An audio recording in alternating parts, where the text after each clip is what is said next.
Welcome into another episode of the 3 Fever Point After Podcast. I'm your host, Alex Anderson, joined as always by Bossier offensive coordinator Jeff Harper, and we finally got North DeSoto quarterback Luke Delafield here on the show. Coach, Luke and I had never met face-to-face. I mean, obviously I've seen you and said your name about 1,000 times on the show. Y'all hadn't met either, correct? We met at the FCA tournament. Okay.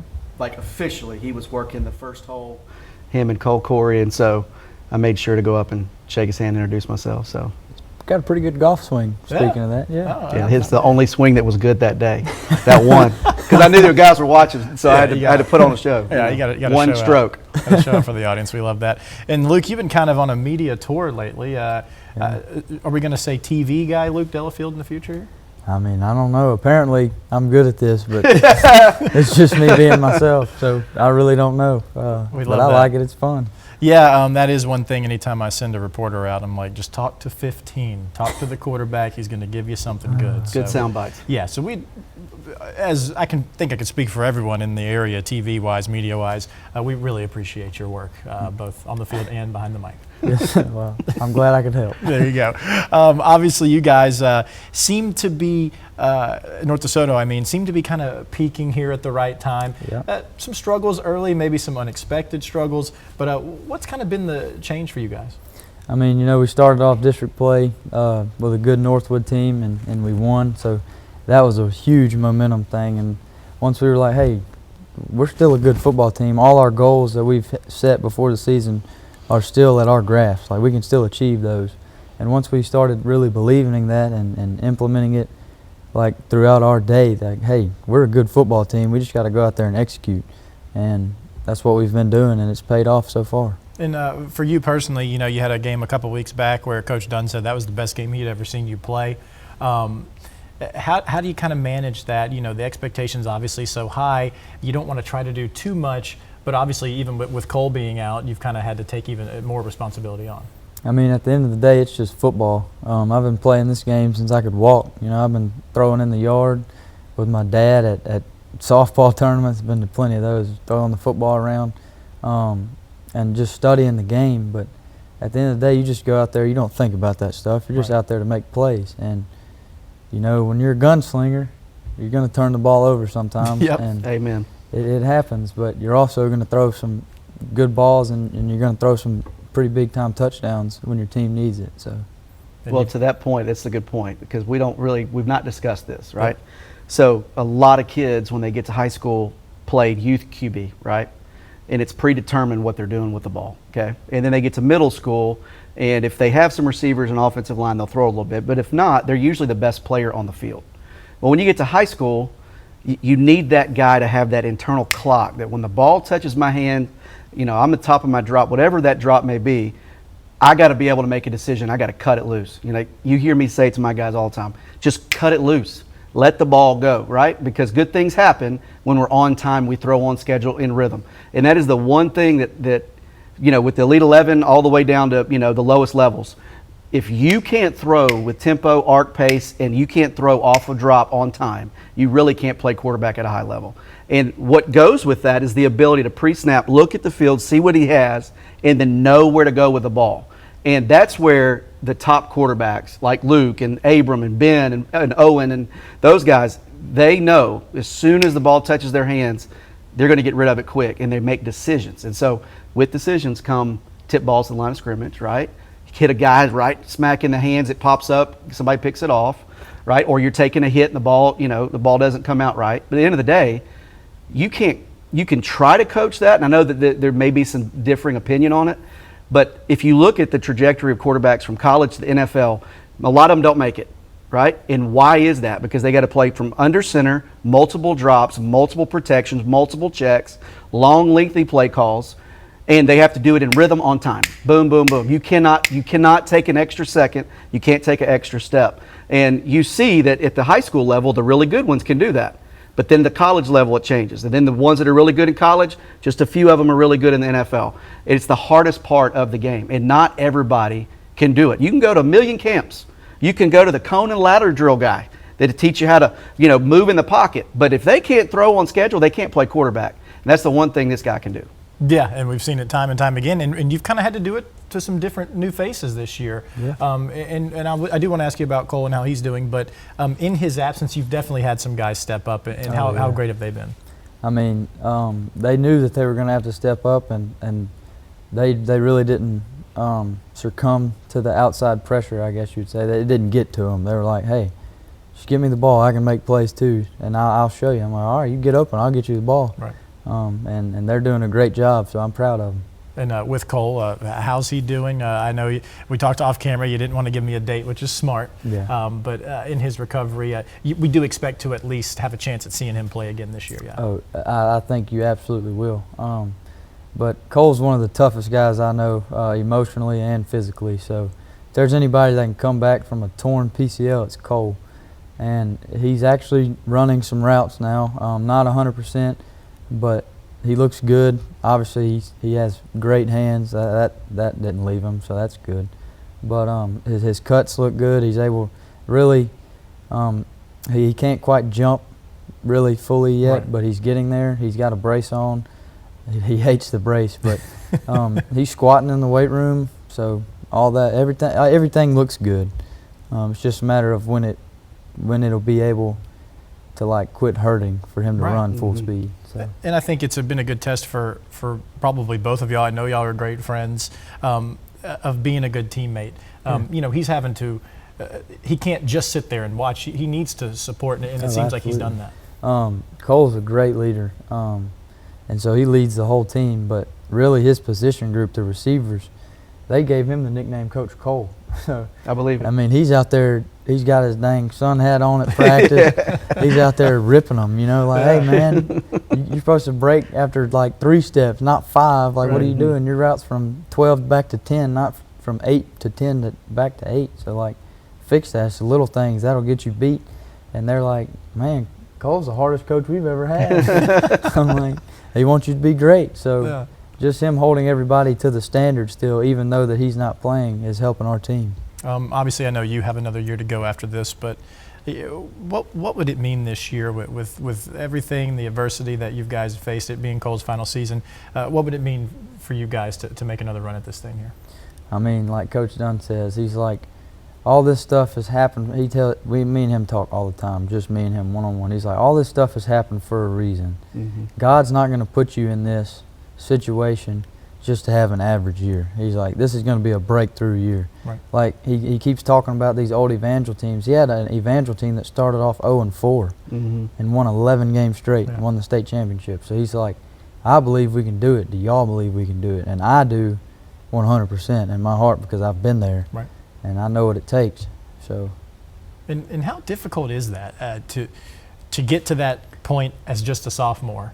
And then it almost feels like you're just a freshman, actually, right? Yes, sir. Sorry, and then you're kind of chasing it now again, right? Yeah. You missed out on it last year. How tough is it mentally to do that? But you know, coming in as a freshman, you don't know what to expect, and so I don't really know any different except for the standard of excellence. So I went in there, you know, everybody's busting their tail off every day, working really hard in the weight room.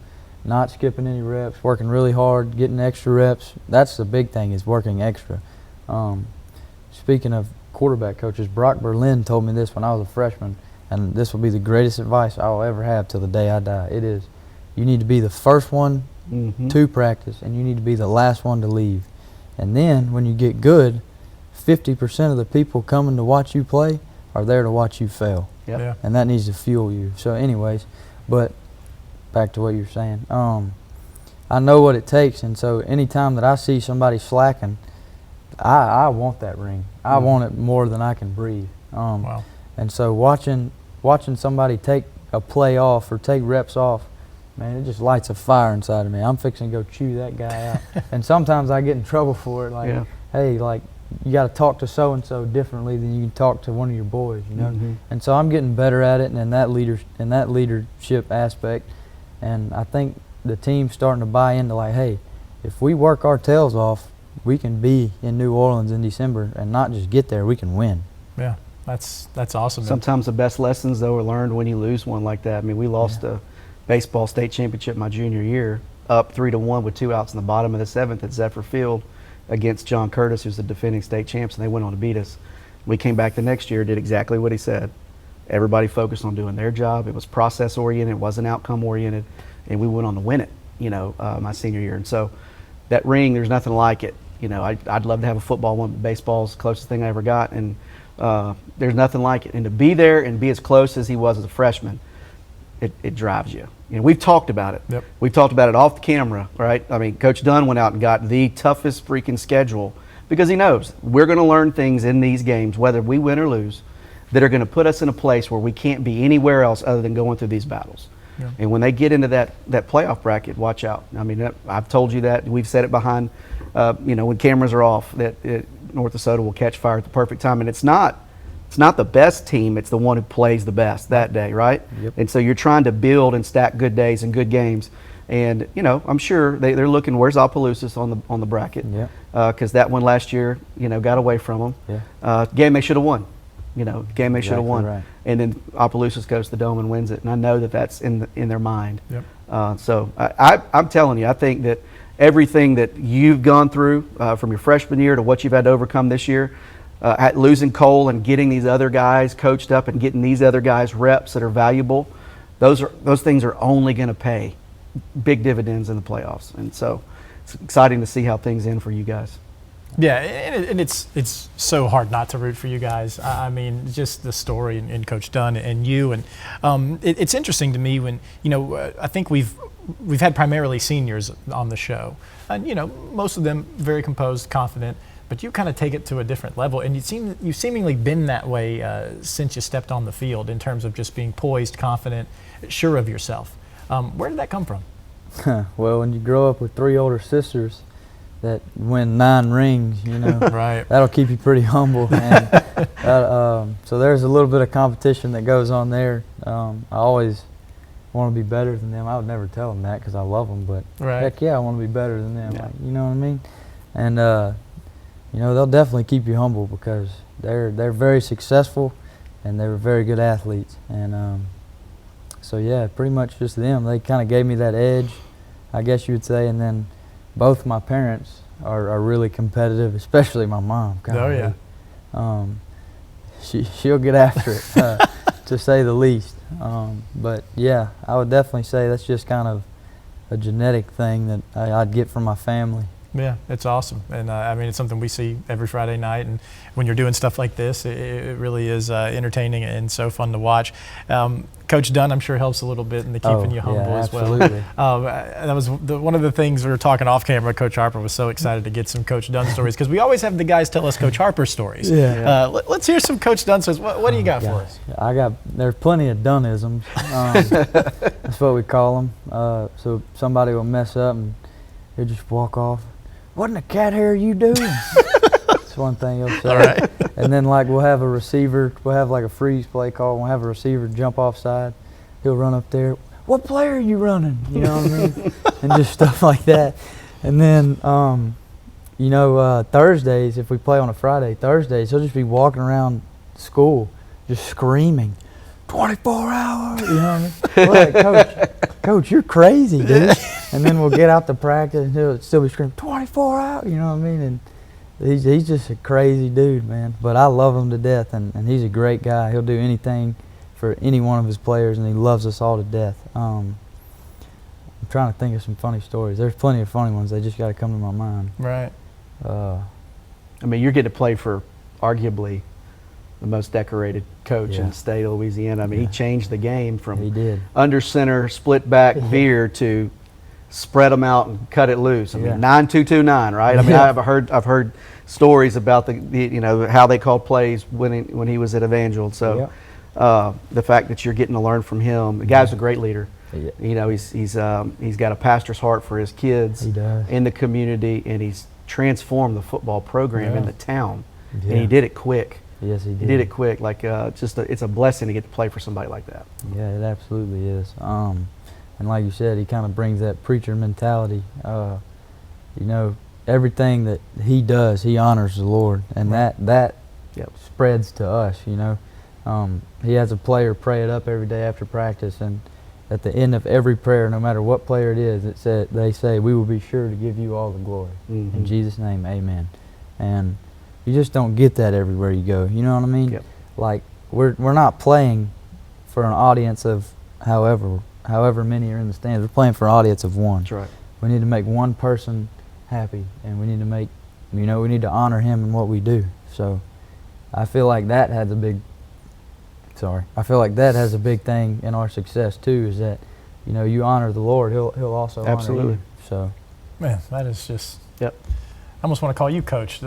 Just dropping knowledge. Good, see? I mean, Coach Dunn's rubbed off on for sure. Yeah, absolutely. And now, in terms of the atmosphere in Stonewall, maybe a lot of our viewers here in the Shreveport area never been down there for a game, and they're revving the trucks up. There's fireworks. Man, what's it like down there on a Friday night? Oh, it's awesome. There's nothing like it. When I was a freshman, actually, we were supposed to play Airline on a Thursday night. And we went out and warmed up and did all this stuff, and it just started pouring rain and this thundering and lightning. So the whole time I'm thinking we're going to play, and I'm freaking out. I threw up like 3 times. I'm freaking out. I'm like, oh my gosh, like, there's so many people out there. And then, we ended up playing on a Saturday, and we went out there and we executed well, and I was like, man, there ain't nothing to it. It's just football. You know what I mean? It's just a little faster, but it's football. That's all it is. So. But no, it's definitely a wild atmosphere, and I love it. Yeah, and you guys got Loyola this week, a Flyer team that, kind of like you guys, we've seen steadily improve throughout the year. Yes. What kind of challenges do they bring to you guys, and how exciting of a matchup is this? Offensively, as an offense, we know that they're gonna try to hit you in the mouth. They want to come up, and their safeties, they want to come up and play the run. So we're gonna try to do what we can to counter that, I guess you would say. But at the end of the day, it's going to be a good 4-quarter football game. They're a good football team. The whole roster's good. I mean, they're athletic. They got a really good quarterback who's able to distribute the ball across the field. And when you got a quarterback like that, you're able to score so fast. You know what I mean? So you have every drive that we get the ball, we have to execute and we have to score, or else we're going to be in a dogfight. No, I don't want to gas you up too much, but we did have Bryce on a few weeks ago, and I talked to him about just being a younger guy and taking kind of some examples from, and you're one of the first names he said, and I love watching Luke and taking some stuff from him. Yeah. Does that make you feel old? Not really. I think I'm only a year older than him. Yeah, I know, but it seems like, you know what I mean? Yeah, being a 3-year starter. Yeah, right. A lot of games. I actually remember talking to him after we played them last year, because he came in late. And dude, he was throwing some seeds, and I was like, dude, you're going to be good. Like, you keep your head on straight and you do what you're supposed to do, you're going to be a good quarterback. And he was like, man, I appreciate that. I was like, no problem.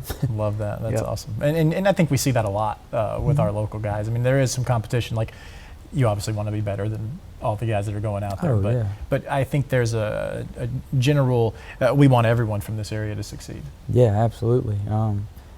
Me and Coach Dunn have those conversations all the time. He's like, dude, I've coached some of the best in the nation. And he's like, and you're just as good as any of those guys. And he said, but with that being said, there's about 6 of them in the 318 that is that good too. Right. I was like, yeah, you're right. Right. And so he's like, but I believe that if you play your best, you're just as good or better than any of them. You just got to believe that. And I was like, yes, sir, I believe I am. That's awesome. Man, I'm ready to play a game right now. Yeah, me too.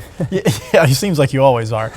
We were talking off camera a little bit about something we've seen from you this year that's been a little different than what we've seen in years past. You've been a Southern Classic Chicken Crunch of the night, not a recipient, but the cruncher, if you will. Been not only running, but running mean. Tell me about that. Well, I finally talked some sense into Coach Dunn. He's letting me run that rock. But no, I was like, Coach, let me run it. And he's like, nah. I just kept on and on and on and on. And finally, he's like, all right, we're going to give it to you. I said, okay, you won't regret it. And he did, and the rest is history, I guess. I'm still waiting on free Southern Classic, though. I mean, What are we doing? All right. Well, I'm glad you said that on camera. We're gonna make that. We're gonna make that happen. Nah, I'm just kidding. The guys at Southern Classic Chicken are great guys. I'm gonna show them this clip. We're gonna make something happen. You for gotta get some food, man. That's how you got to do it right there. You got to just step up. It's Yeah. like Coach said, make that decision Yeah, right there. Get it exactly. You got to done. be on time. I feel like this was perfect timing. It was beautiful. I was right at the top of that three-step drop. baby. Absolutely. Absolutely. I do want to ask some more silly stuff, and I usually Coach and I talk about all the games this week, but I feel like we're already we've gone through a lot just having you here. But I did want to get Coach's take on this Loyola game. It's a game that I know that you've been looking forward to. Absolutely. Well, I mean, we play Loyola, and just watching the film, Loyola does a lot of things really well. But also, now getting toward the end of the year where North Dakota's play the same opponents we're preparing for, the thing that I think stands out is North Dakota's hit their stride offensively, and they're multiple. They can do a lot of different things. But what they're good at, spreading you out, accounting for number 7 in the box, and being able to throw it deep with the wrinkles, which I love. Like, you turn on the film, you see plenty of trick plays. Flea flicker that a couple weeks ago was beautiful. Top 21 last week. Little wing back counter when you go under center. That kind of stuff. It makes it hard on a defensive coordinator because you're like, all right, so what gadget or gimmick could they throw at us this week? And in knowing the DC at Loyola as a former player that I coached in 2012. Coach Lewis, he's sitting there thinking of everything they may throw at him, and that's what makes Loyola good. They prepare and they're well coached. And then you look and you turn on the film at North Dakota and you're seeing a juggernaut on both sides of the ball, really good on special teams as well. So that makes it tough, and they capitalize on drives inside the 10. So if you want to talk about where games are won and lost late in the year, red zone efficiency, turnovers. Yeah. How well can I run the ball to win a ball game, right? Defense, run game travels. Red zone offense is one of those things where you got to be able to score. And when you turn on their film, one thing that they do better than anybody is that they get it in the red zone, they're putting points on the board. So Loyola does the same thing. Yeah. Loyola is another team that plays really well in the red zone. So I think the matchup's great. I think that it's going to be a fun game to watch. And I think it's going to be highly competitive. And I do think that we're going to see some video game numbers.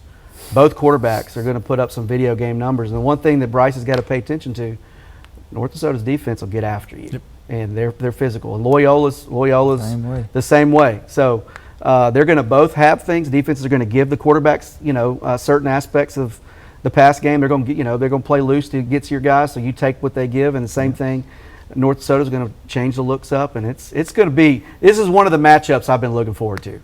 Really, I wish that we weren't playing on the same night so I could go watch it. Right. It's going to be a good one. And they have a gong in the student section. Really? Y'all play them at home or there? At home. We played them there. In Loyola. At Loyola? You're going to get the gong. Get ready. I love prepare it. for the gong. I love it. I have to figure out some dance moves that go with the gong. I don't know, man. I can't help you with that either. That's going to be a fun environment. Yeah, that is going to be good. Before I ask you some stupid questions, I wanted to just real quick kind of blaze through some of these games. Airline at Bird, obviously a big one. Oh, yeah. Well, Bird's still in the hunt. I mean, they have one loss in district, right? And it's just a Parkway. So this one, they could get a share of the district championship if they can win it, right? Right. Yeah. So, I know that Bird always poses problems for Airline. Now, Airline is not – they're not going to change what they do, and Bird's not going to change what they do. Mm-hmm. They're going to put it in Ben's hands, and Harrison's going to run the triple option, and I expect that game to be good. Now, look. We had the podcast, we had Owen sitting here last week, and he puts up 415 yards and 5 passing touchdowns, and they haven't scored more than 20 points all year. Now, if they let that happen again this week, Bird will run them off the field. Yeah. It will be an 80-82 ball game. Kind of like, who was it that was 84-82 this last week? So two Louisiana teams played. I can't remember. Delta Charter and somebody, I think. Yeah. It was a ridiculous score, but that's the thing, like, Can Airline stop Bird's offense, and can Airline score every time they have the ball? And it's going to be an interesting one. Right. Yeah, that is our game of the week. And we are dealing with some adversity this week. Okay, you talk about being without Cole. Yeah. I am without Daniel and Sydney this Friday. Sydney's getting married. Dang, man, that's terrible timing. I know. Yeah. Who gets married in football season? She talks about being a football girl. What are we doing? That's what I'm saying. And then Daniel has a family wedding that he came to me at the beginning of the year and was like, brother, I got to go to this thing. I'm sorry. So it's just me this Friday. Have fun with that, bro. Right.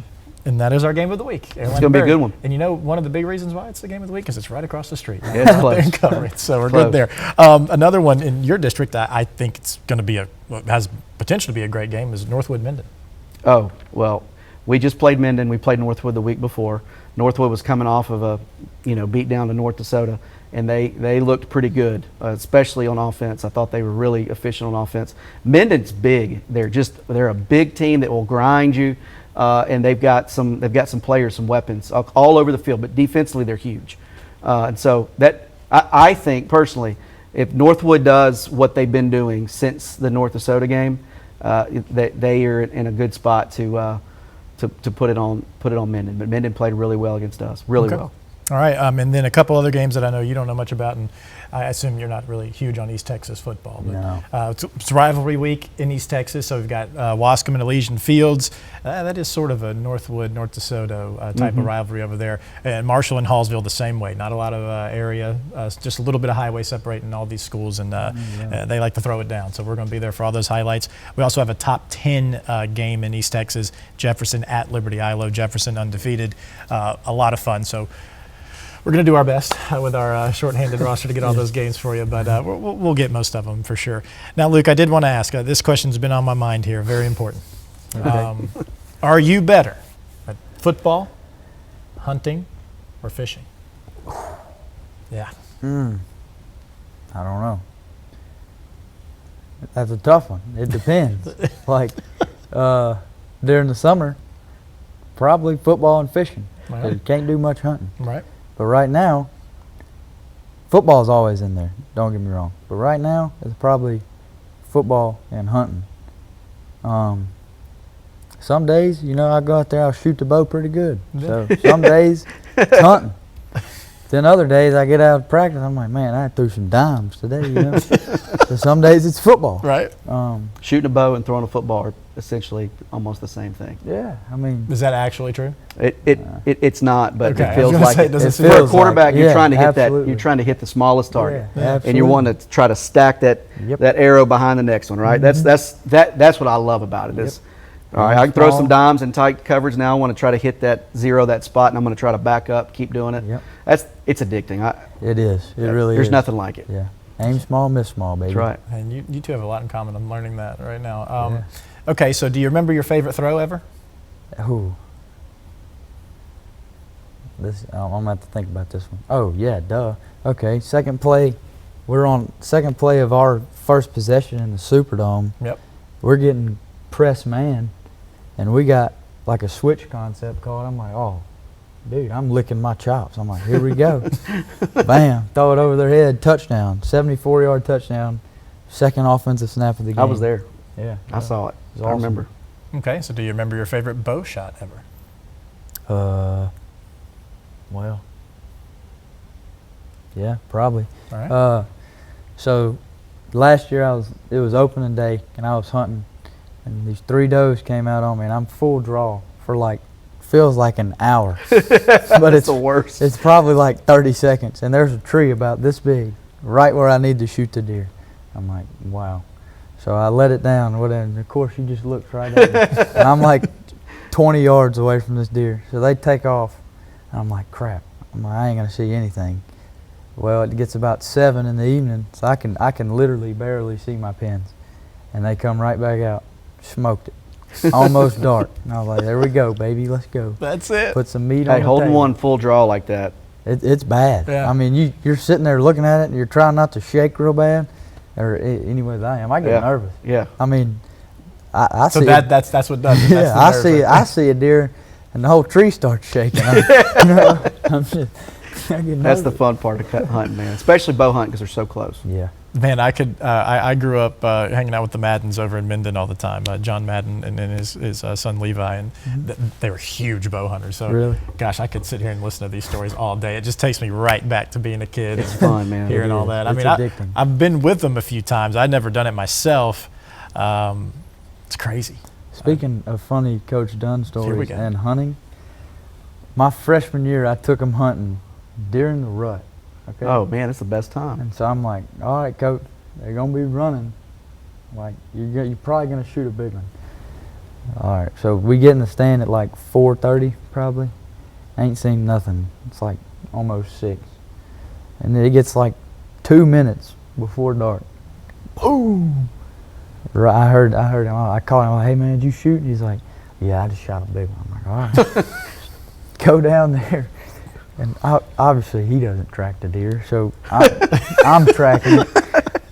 And I get up to there. I'm like, oh yeah, it sure is a big one. I pull it out.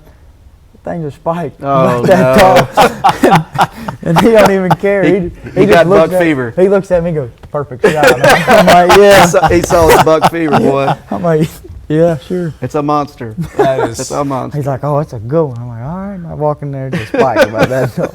I'm like, dang, man, killing all my deer. It was a good shot, though. The perfect shot. There it is. That's all you need. Well, Put it down. You got anything else for Luke before we wrap it No, up? man. It's been, Just wishing you guys the best of luck. Been very impressed with how well you guys have played. You know, tough schedule. You know, Alex and I have talked about it almost every week, just when we bring your games up, and how well you guys are playing, how you're integrating everybody into the offense. Just as a coach, you know, I admire that. Is to be able to see a lot of guys won't even look at certain dudes that are on the field because they haven't played a lot of football. But you've made those guys better by just distributing, giving them opportunities, and if they drop one, you come right back to it. I thought I saw one a couple weeks ago. I was watching some film and y'all were playing, and I think one of your guys dropped a touchdown, and like I'm coming right back to you. Yeah. Coming right back to you. And so that's the kind of stuff that coaches love because they're an extension of the coaching staff. And you hear them talk about Cole. Great teams have player-led teams. Like the best teams are player-led, and so I'm really looking forward to you guys, you know, catching fire late in the year and making a deep run. Yes, sir. I appreciate it. Well, here's what I want to do. So obviously you got another year, thankfully for all of us. You know, we're not even going to pretend that this will be an option in the playoffs because it won't be. Okay. Next year you got a Thursday game or something like that. I want you in here on Friday. I want you to co-host the show with me. Coach has done it before. It's fun. You'll sit with me through all the highlights. You can comment, say whatever you want. Sounds good. Let's have a Luke Delafield hosted Friday football. Deal. That's Got going to be a yourself good a one. deal. Oh yeah, well, that would be. Hopefully we can find some time to talk about some football. Yeah, 'cause maybe we'll have some Southern classic chicken when I get here. I'm There just we kidding, y'all. It's not that deep. we'll make sure to have some chicken. Luke, man, we're so happy to finally get you on the show, man. Yes, We wish you sir. the best of luck on this run. We'll be there every step of the way, man. Sounds good. Thank you. And of course, thanks to all of our viewers, our listeners, and however you take in this podcast, we just thank you for being here. This has been the 3 Fever Point After podcast. We'll see you on Friday night for Friday Football Fever at 10:30 on KPXJ.